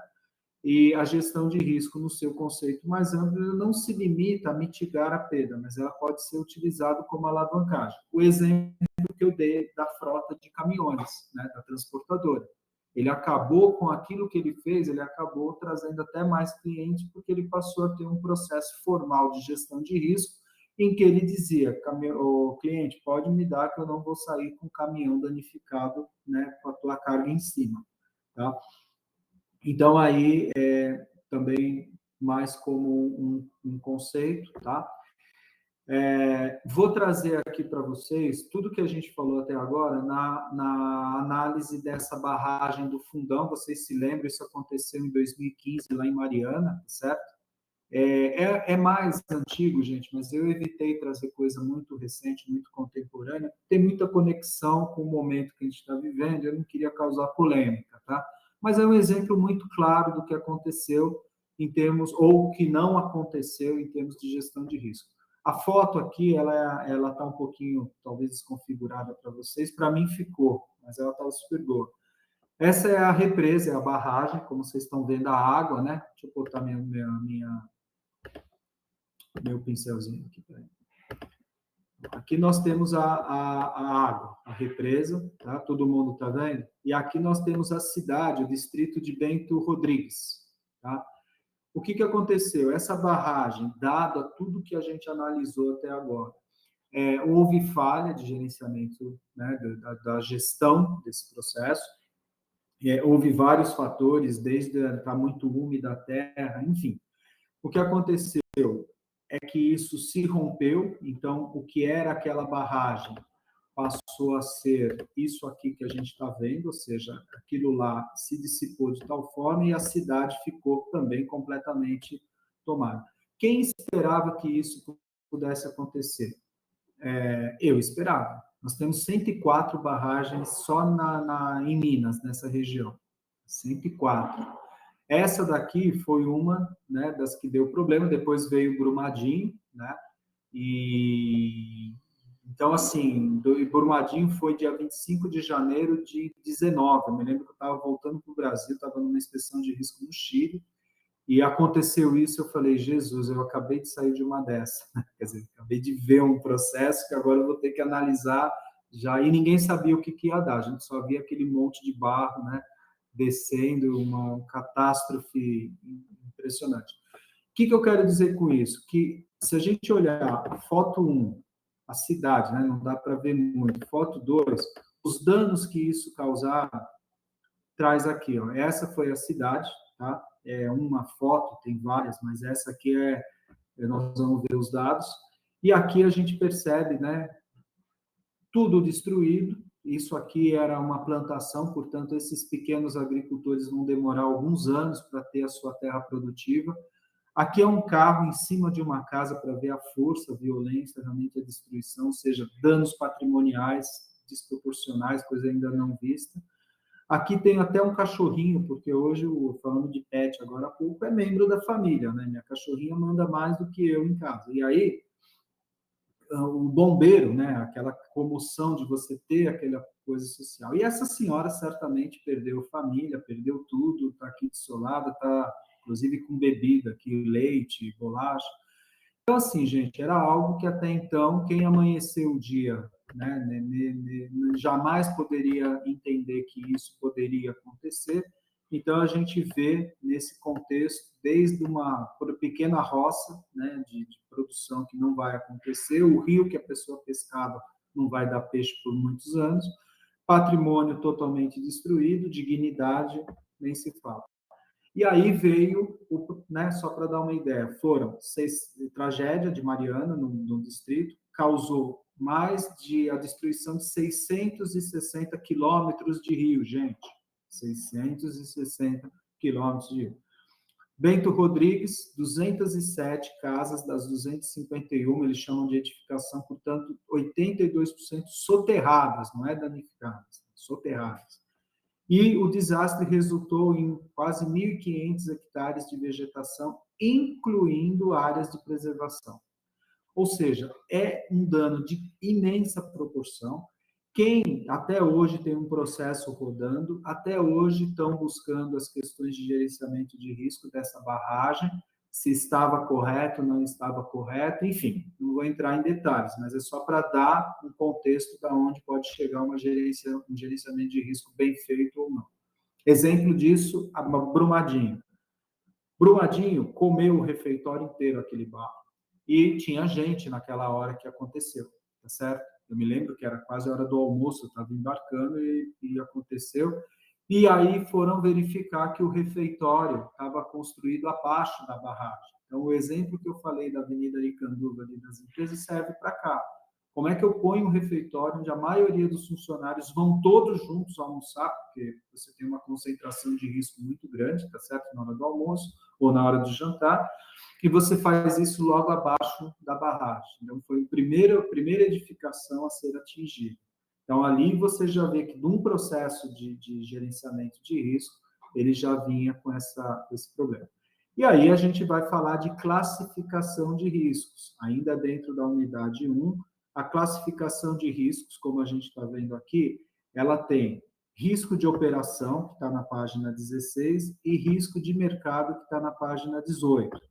Nós temos 3 cases para olhar, nós vamos ver um sobre isso. Então, os riscos aqui são classificados como especulativos, que é quando se tem somente possibilidade de perda, ou desculpa, gente, que tem possibilidade de perda, de empate ou de ganho. Então, eu tenho, não precisa nem falar, risco especulativo, estou especulando, ganhei, perdi ou fiquei na mesma, certo? Risco puro. O risco puro é aquele tratado pelo seguro, que é o que existe apenas a possibilidade de perda, tá? Ou de empate. Empate é quando não acontece nada. Para nós, é sempre quando a gente tem uma perda, tem um prejuízo. Por que que vem essas duas classificações, especulativo ou puro, né? Por uma questão apenas da gente identificar que o risco puro é aquele que vai ser objeto do nosso tratamento. Aqui nós estamos vendo um monte de gráfico, uma bolsa de valores, talvez. Aqui a gente está vendo uma garagem alagada, portanto, esse é o conceito de risco puro. Detalhe, a ISO 31000, ela não estabelece qualquer tipo de classificação de risco, tá? Exatamente por ser genérica, tá? Ela tem essa situação. Beleza? Seguindo aqui, dentro daquilo que nós falamos, hoje, olhando o risco empresarial, o risco puro, ele pode, tá? Quando a gente classifica risco puro, ele tem o risco de propriedades, os riscos de danos que a gente viu na matéria passada e estamos vendo agora, riscos de pessoas, né? Os riscos pessoais e os riscos de responsabilidade. Todos eles apresentam a característica, a possibilidade de perda, certo? De prejuízo financeiro, de prejuízo, danos materiais, enfim. Ou empate. Empate é não deu sinistro. Nos especulativos, ele é separado entre gestão de negócios, né, o risco da própria gestão de negócio e o risco de mercado. O que é um risco de mercado? É um risco político, que nós não temos, certo? O risco econômico, o risco regulatório e o risco social, certo? Então, praticamente esses três casos aqui, os quatro pilares, são riscos de mercado. E o que quer dizer risco de mercado? A companhia, a organização, ela não tem ingerência nenhuma.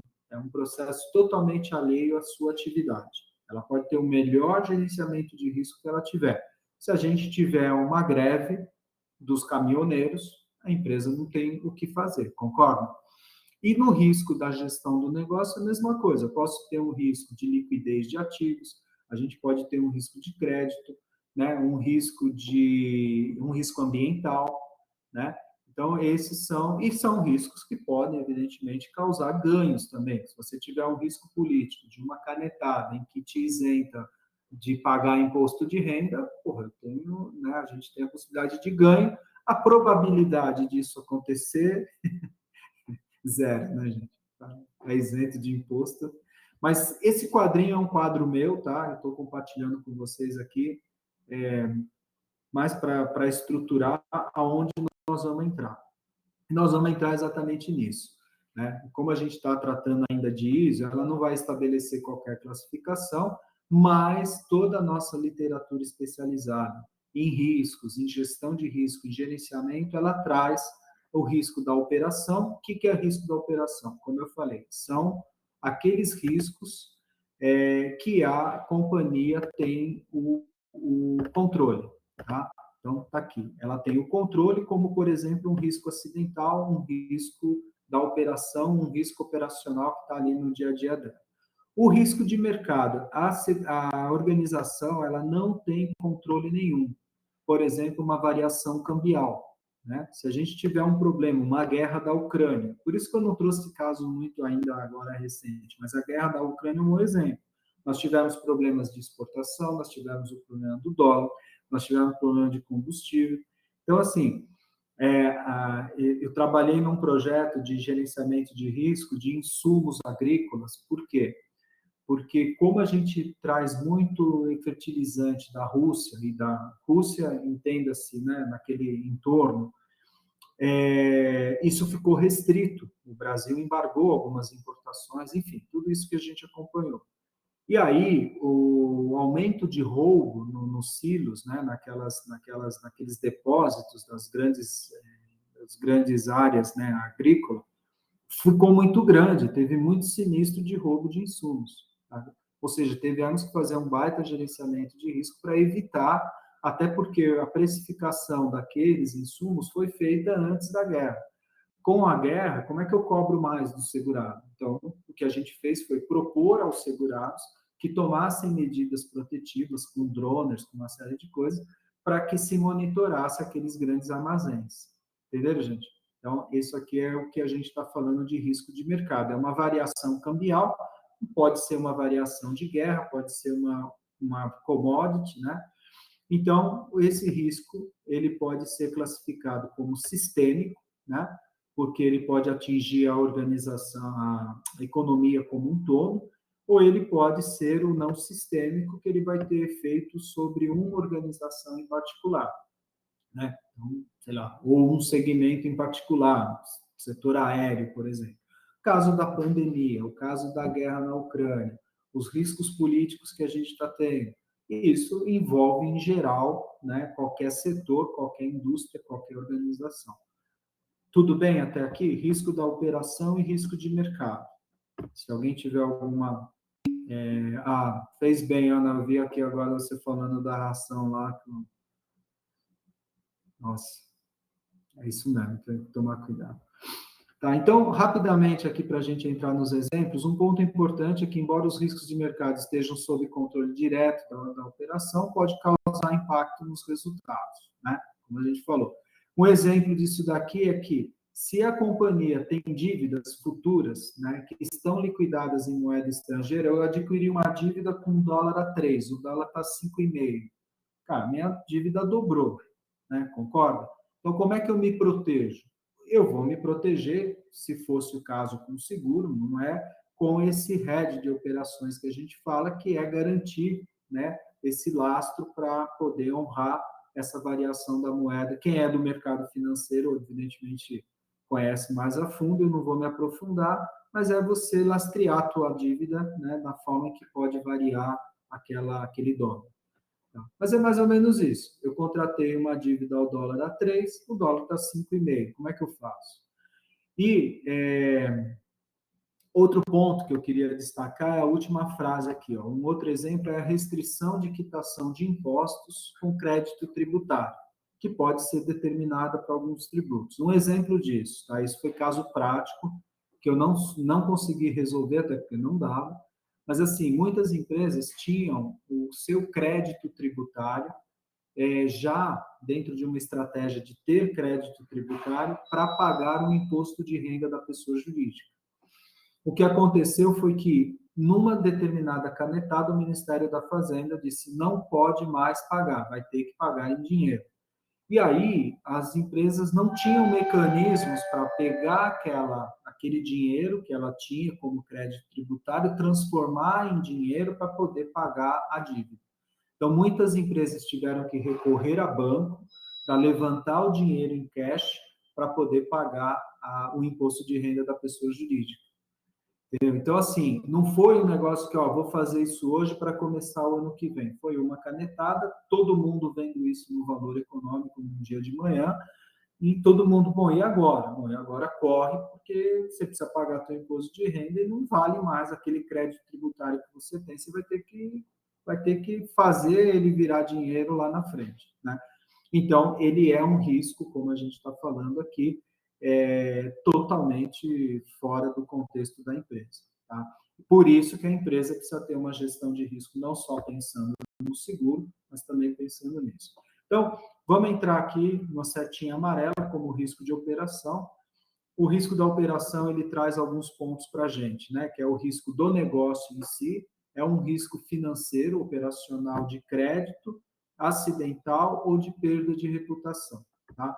Vamos olhar rapidamente cada um deles. Risco do negócio é a possibilidade de perda ou ganho devido a uma variável econômica, tá? Dentro do mercado, ou uma variável do mercado, seja ele mercado financeiro, mercado de... enfim. A identificação e análise dos riscos de negócio, o novo perfil de consumidores, por exemplo, consumidores entrantes, surgimento de novos modelos e novas tecnologias. Tudo isso é risco do negócio. Tá? Um exemplo disso nesse quadro, esse quadro é um quadro feito pela HP lá atrás, não, pela HP. E o que eles estão trazendo aqui? Eles estão trazendo que em 10 anos, nós já estamos aqui mais ou menos no ano 4, tá? Dessa avaliação. Eles estão trazendo que a parte de apps, né, que é a parte azulzinha, cresceria de tal forma que praticamente nas mídias sociais e via app teria 60% de todas as comunicações e transações. Isso vai acontecer. Impressão preto e branco, que é esse BW aqui, né, que é o Black White Print, praticamente some, a impressão colorida praticamente some, e aí quando a gente fala do web page também praticamente some, né? A gente percebe que tudo que foi a base de estudo já está acontecendo. Tá? Ou seja, nós vamos comprar seguro via Facebook, nós vamos, enfim, nós temos que nos preparar para fazer todo esse trabalho que a gente faz hoje dentro desse contexto, tá certo? Isso é uma nova tecnologia com um novo perfil de consumidor e novo modelo de negócio. A gente pode juntar três coisas aqui. Se vocês lerem a apostila, vocês vão ver que isso está em forma escrita, né, dissertativa, né? Mas eu trouxe só os bullets para facilitar. Então, só nesse quadro a gente percebe três situações que levam a um risco de negócio, e aqui embaixo redunda dizendo que em 98, portanto, 34 anos atrás, né? 24 anos atrás, desculpa, a Kodak tinha 170 mil funcionários. Alguém de vocês aqui não conhece a Kodak? Tem muita gente nova nesse grupo, né? Está colocando aqui o seguinte: 170 mil funcionários, 85% de todo o papel fotográfico no mundo. Quem não conheceu a Kodak não vai conhecer, certo? Michele conhece, muito bem, Michele. Mas a Kodak sumiu do mapa. Tá?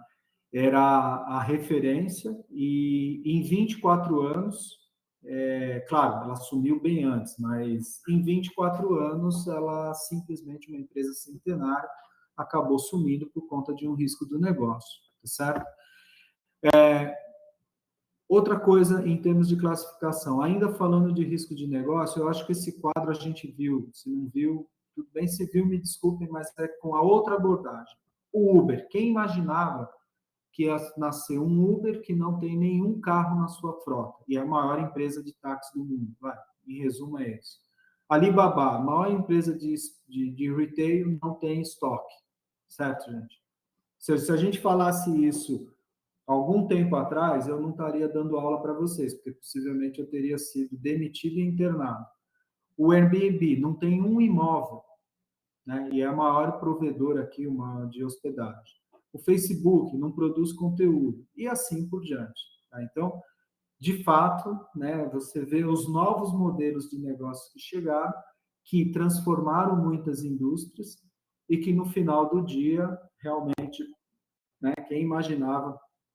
Para efeito de seguro, a gente tem aqui um landscape que até eu propositalmente coloquei em Surtex em cores assim para dar o tom aí do que veio, né, com o Google. O que acontece aqui? São várias empresas de seguro. Para quem está mais tempo, a Soraya certamente conhece, porque não sai lá dos Estados Unidos. Tem aqui o Lemonade, tem a Assure, tem a Progressive, são as maiores seguradoras web que se tem nos Estados Unidos. Ou seja, são modelos de negócio que traz aqui, ó, enfim, traz desde a cotação, o sinistro, a análise, que não é muito novidade para a gente hoje. Mas é que os caras fazem isso há mais tempo e fazem direito. Então, por exemplo, essa Lemonade é maior, ela só concorre com a Geico, para quem conhece o mercado americano, né? Nós temos essa Knapp, mesma coisa. A Genius, né? Policy Genius. Ou seja, depois, se vocês quiserem, o material está aí, dá uma pesquisada para vocês verem o grau de evolução que essas empresas estão trazendo para o mercado segurador. Tá? São todas plataformas gigantescas. Okay? Aí a gente fala do risco financeiro. O que é o risco financeiro? É o risco da organização não ter capacidade de honrar a obrigação financeira. Por exemplo, o que eu falei, o STJ proibiu a quitação do imposto de renda pessoas jurídicas com crédito tributário. Isso aconteceu em 2018. Estou trazendo o exemplo para ficar muito claro. Empresas que não, a grande maioria, não estavam preparadas para ter o dinheiro para recolher o teu IR. Tá? Isso foi em outubro, tiveram que começar a pagar em janeiro. Né? E aí, como é que fica? Tá? Então, nesse caso, a incapacidade financeira de uma seguradora, por exemplo, não honrar os sinistros. Tá? Outra coisa, risco operacional, é o risco de perda devido ao mau funcionamento ou inoperância de uma determinada tecnologia. Então, exemplo 1, tá? Vocês estão seguindo, né, gente? Estou meio rápido. O risco 1 é risco para os corretores de seguro no objetivo de fornecer a cobertura adequada, tá? Ou protocolar a proposta dentro do prazo. Então, posso ter um problema operacional, não cumprir com isso, e isso me levar a essa categoria de risco. Ou para a seguradora, um risco operacional é não devolver a proposta nos 15 dias. Né? Se lembram daquele período que hoje não é exatamente os 15, mas, de qualquer maneira, a companhia precisa se manifestar em relação à aceitação do risco. E não sendo feito, é um risco operacional dela ter que engolir esse risco por um tempo. Risco de crédito, a possibilidade de perda, né, devido ao inadimplimento dos tomadores. Isso aqui significa o seguinte: eu avaliei mal e eu não estou recuperando o sinistro, no caso de uma pólice de seguro-garantia, né, como exemplo. E o risco acidental é aquele risco que está envolvendo diretamente a propriedade, o patrimônio, ou por conta da responsabilidade civil daquela empresa dentro dos seus ativos. Isso é mais fácil, não vou entrar muito em detalhe, porque é o nosso dia a dia aqui quando a gente fala de risco. Ok? Então, classificação de riscos, nós estamos falando ainda de riscos do negócio, tá? Como a gente viu aqui, só para a gente voltar rapidinho, nós estamos nessa estrutura, risco de operação, tá? E nós vamos ver agora o risco de mercado. Tá? Então, para o final dessa risco de operação que a gente está falando, eu vou trazer um risco de reputação, que refere-se àquela perda de reputação, tá? Que é percebida pelos clientes e que pode deteriorar a marca. O exemplo da ração que a gente viu agora. Né? Eu já te falo aí, Vander, só um minutinho. Então, quando a gente tem essa atividade muito forte em redes sociais, não precisa nem falar, né, gente? Aqui o que nós estamos vivendo hoje com eleições. Nós sabemos que a perda da reputação de uma marca pode significar o fim. Então, Facebook não quebrou, não vai quebrar. Mas olha o que aconteceu rapidamente com esse case 2. Em março de 2018, tá? Nós tivemos, nesse caso, uma capa da Veja, revista de maior circulação. Mostrei isso para vocês e falei na matéria passada que a gente ia olhar isso em gerenciamento de risco, se eu fosse o professor, lembra? E aqui eu estou trazendo. Nós tivemos esse escândalo do Facebook por conta daquele vazamento de 300 mil nomes na Inglaterra com a analítica. Isso foi feito, nós vamos ver aqui o detalhe. E nesse momento ele ganhou a capa da Veja, quando aqui em cima, sem conotação política, tá, gente? Mas um assunto muito relevante para o país, que era a questão da decretação ou não da prisão de um ex-presidente, enfim, e isso aqui ficou numa tirinha da revista, trazendo exatamente a capa inteira, e olha como é contundente essa questão de reputação. O fundador do Facebook caindo da marca Facebook. Quer dizer, é muito forte isso, né? E a outra página de contracapa trazia isso, edição especial, o Facebook aqui cheio de urubu, o cara jogado no lixo. Quer dizer, é muito agressivo. Então, reputação hoje, ele pode quebrar uma empresa. E aí, por que eu estou trazendo isso como exemplo? Porque aqui dentro fala que é um ex-cara lá, desde os primórdios do Facebook, conhecia toda essa metodologia e acabou levando, né, vazaram esses dados, que dizem que foi que ajudou o Trump a se eleger por conta dos analytics, e a empresa em Inglaterra, a inglesa, lá do Reino Unido, se chamava Analytica, né? Então, e aqui, ó, Cambridge Analytica.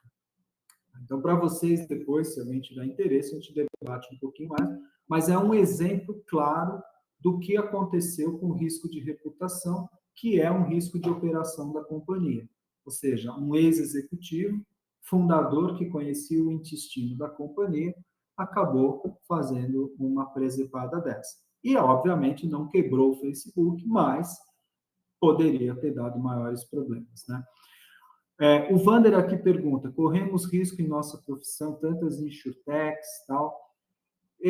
Não corremos, mas... E até porque é muito difícil, né? Você comprar um seguro com um clique. Você precisa conhecer. E o cliente não conhece. O que eu vejo? Cada vez mais a gente tem que assumir um protagonismo com o cliente, mano. Orientá-lo, saber da profissão, saber dos planos, né? Saber se esse cliente, enfim, a gente precisa conhecer e estar junto, porque dificilmente um aplicativo vai dar toda a solução que aquele cliente precisa, tá? Vai ser um fator de concorrência, evidentemente, porque o custo acaba sendo menor, mas as experiências que eu tenho visto para seguro de automóvel nessa modalidade no Brasil, não vou citar nomes por questão ética, mas os últimos 100 metros, cara, você pega o telefone, o cara tem que ligar para o corretor dele para fazer a emissão do seguro de auto, né? Isso, qualquer plataforma aí que você entrar e tentar comprar, dificilmente você vai até o final na sua jornada sem falar com alguém, a minha percepção. Vai demorar, tá? Vai demorar. Mas, e agora, o novo consumidor, eu vou trazer ainda aqui uma fotinho, o novo consumidor, a minha filha de 16 anos. Não faz mais nada. Quando eu mostrei para ela um manual que tinha lá de um controle remoto, ela deu risada. Falei, pai, nem a pau. Entendeu? Então é isso. A gente tem que modernizar o seguro, é nesse contexto. Tá? Não dá mais para mandar uma condição geral com 90 páginas para o cliente. Né? Beleza? E os bancos, obviamente, desde sempre os bancos fazem seguro, isso sempre teve. Tá? Então, assim, eu vejo que o papel do corretor ele vai ser muito mais estratégico, porque o cliente, por mais que tenha, para mim, tudo isso que a gente está vendo é ferramenta, é tecnologia. Tá? Não vai ser nada que vá substituir, talvez em algum tempo, mas não agora. Tá? É como corretor de imóveis, tem tanta plataforma de imobiliária, digital, etc. Mas, cara, nada como você conversar com um corretor que vai te orientar, e desde que ele saiba, desde que ele tenha, né, condições nisso. Tá? Mas eu acho que tem um espaço grande aqui para inovar. Risco de mercado, gente. Se não der para a gente finalizar hoje, não tem problema, tá? Amanhã a gente ganha uns minutinhos, mas acho que esses dois pontos são super importantes. O que é risco de mercado para uma organização? É o risco que é de origem externa e que a organização não tem nenhum tipo de gestão sobre isso. São riscos que atingem setores da economia como um todo, tá? Lembrando que o risco de operação, só voltando aqui, desculpa, o risco da operação, ele traz aqui a seguinte situação, que é um risco que a seguradora é de origem interna, ele é específico da organização e que, mesmo que seja um risco advindo de fora, como é o caso da Kodak, com as novas tecnologias e tudo mais, ele impacta como risco de negócio ou risco financeiro, o caso da canetada que foi dada de não aceitar o crédito tributário, e assim por diante. Mas é risco que a seguradora, que ele é oriundo de forma interna, porque não se observou determinadas coisas. E isso que você está perguntando, Wander, faz muito sentido, ele precisa ficar atento. Por isso que é importante conhecer o alcance dessas plataformas, até onde vai, né?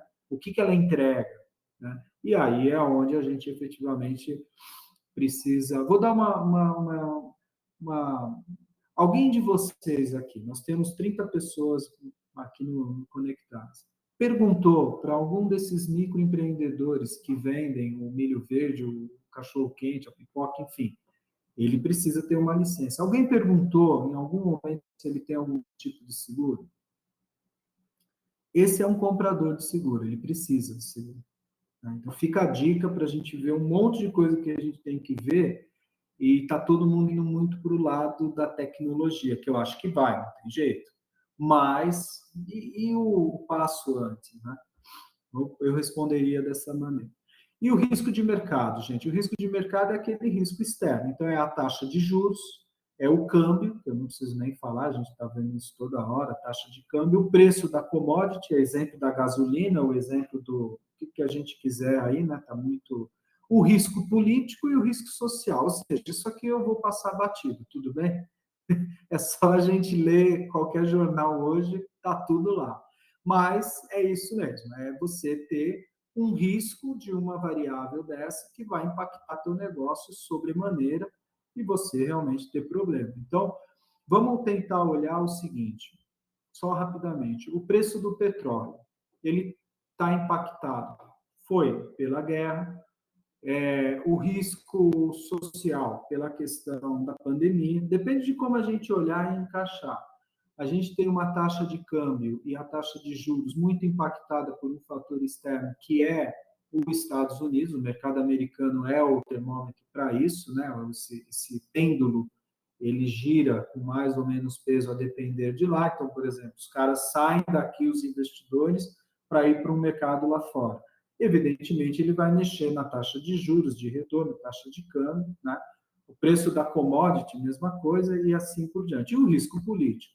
Então, eu trouxe um case aqui, que é a greve dos caminhoneiros. Tá? Essa greve aconteceu em 2018. Vocês estão vendo que eu estou trazendo casos de 2018, que foram casos que ocorreram pré-eleição, tudo mais ou menos parecido. Eu só não trouxe casos de pandemia, de guerra e de governo, porque vai gerar muita discussão e não é esse o propósito. O propósito é o conhecimento.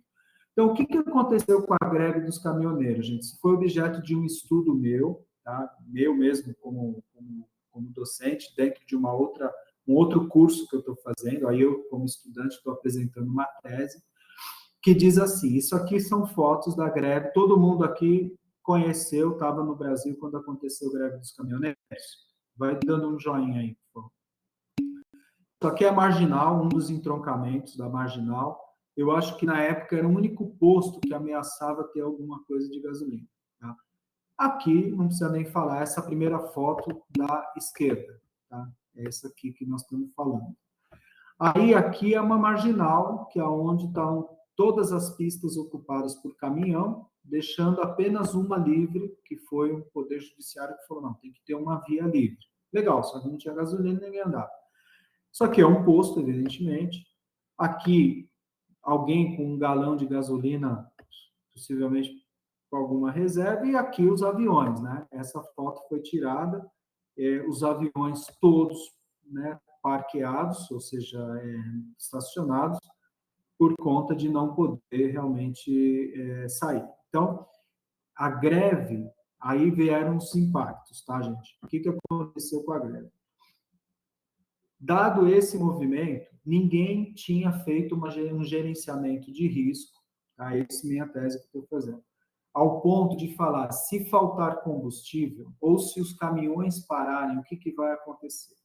Nós não vamos ter, né? Primeiro, nós vamos decretar emergência pública em vários lugares. Aqui é um dos casos, né? Nós vimos isso em vários municípios. Transporte público, que é esse ônibus que está aqui, não funcionou. A gente viu que realmente colapsou essa parte do transporte público, tá? Aqui. Aí nós tivemos um problema que ninguém imaginava, que era a coleta de lixo. Não tinha combustível, não tinha caminhão, né? Os lixos começaram a ser depositados onde dava. E aí a gente começou a ter um outro problema sanitário, né? Em algumas regiões a gente teve até proliferação de insetos, de ratos, enfim. Nós temos, se vocês olharem aqui, meio até chata, mas aqui é um pessoal com um caixão, tá? E uma viatura do serviço funerário. Esse caso foi específico, em que pegaram dinheiro, conseguiram ali uma gasolina, mas já não tinha funcionário, então a própria turma estava se mobilizando para dar forma de sepultar, né? Até porque aquilo que a gente fala, né? Você não tem como deixar para o comitê de segunda-feira ou para a sua reunião com sócios um caso como esse. Você precisa enterrar. Isso tem decomposição. Né? Como é o caso do sangue. Né? Produção de sangue, doação. Ninguém vai lá numa farmácia de manipulação e pede para fazer 1 litro de sangue. Né, gente? Então, essa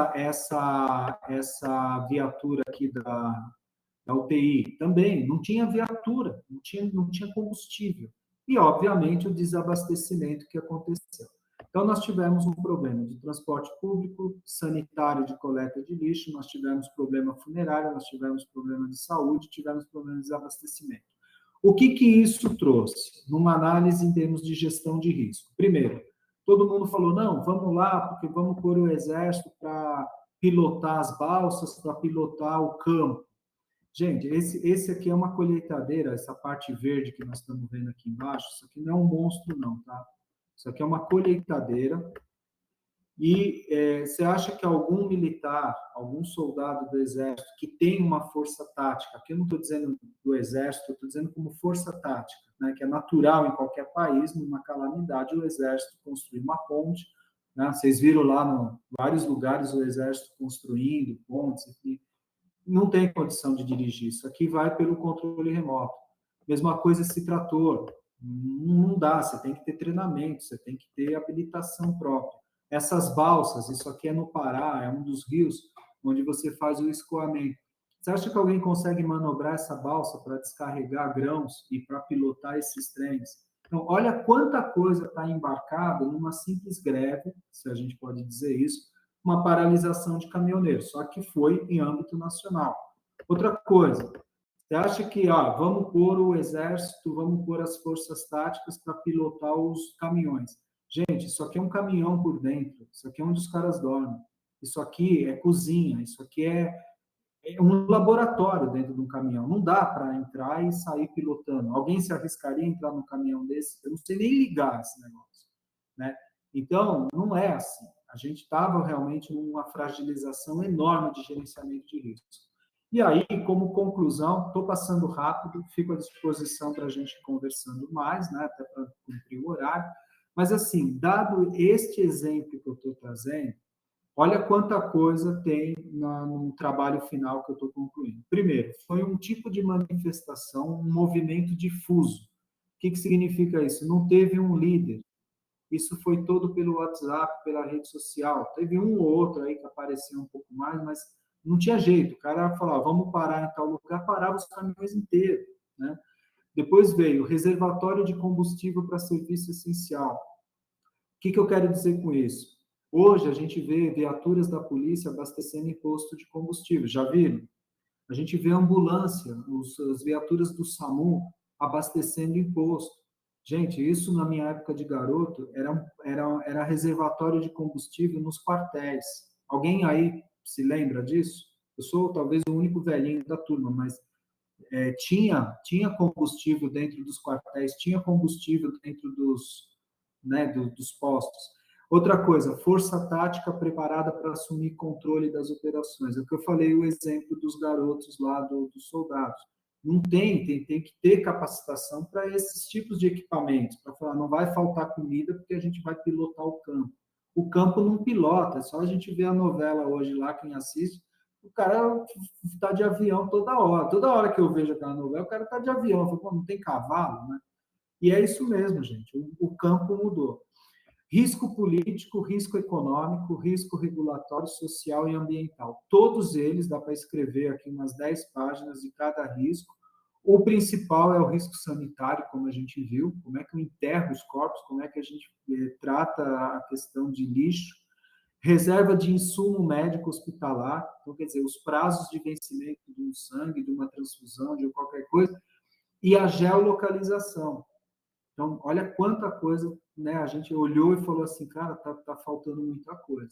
E a forma de comunicação dentro desse movimento difuso, que foi uma disseminação e um processo de adesão tão grande que realmente parou o Brasil. Para quem viu, foi aí uns dias realmente de muita tensão e que, pior, você não sabe o que fazer, não sabe aonde vai dar, né? A gente não sabe, como a gente diz aqui, né?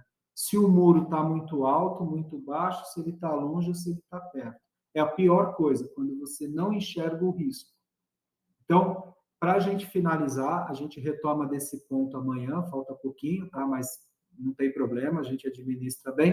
Mas o que eu queria dizer para vocês, e eu acho que o que eu queria aqui é assim, passar a importância do gerenciamento de risco, façam a leitura para na aula de amanhã a gente um pouquinho mais, né, aquecido, mas assim, amanhã vai estar mais simples, né? Essa introdução ela realmente faz muito sentido e é isso, gente. A gente vai parar por aqui. Eu vou dar uns 3 minutinhos aí para quem quiser fazer alguma observação e amanhã a gente retoma deste ponto entrando nós vamos ver o World Trade Center, começar com o World Trade Center, só para dar uma palhinha. Essa vai ser a foto de abertura amanhã, tá?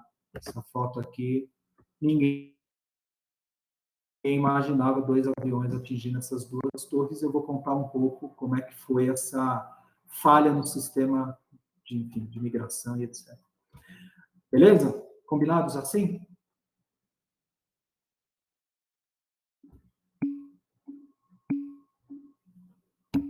Beleza, gente. Então, se cuidem. Amanhã a gente vai começar com essa aula maravilhosa, que vai ser bem legal, é uma aula bem bacana mesmo. E sextou, então a gente vai aproveitar para dar também uma descontraída. E eu prometo trazer mais 5 cases para amanhã, tá bom? Amanhã a gente vai ficar menos na apostila, por isso dá uma lidinha quem puder, e a gente vai falar mais da parte prática, tá bom? Beleza, gente?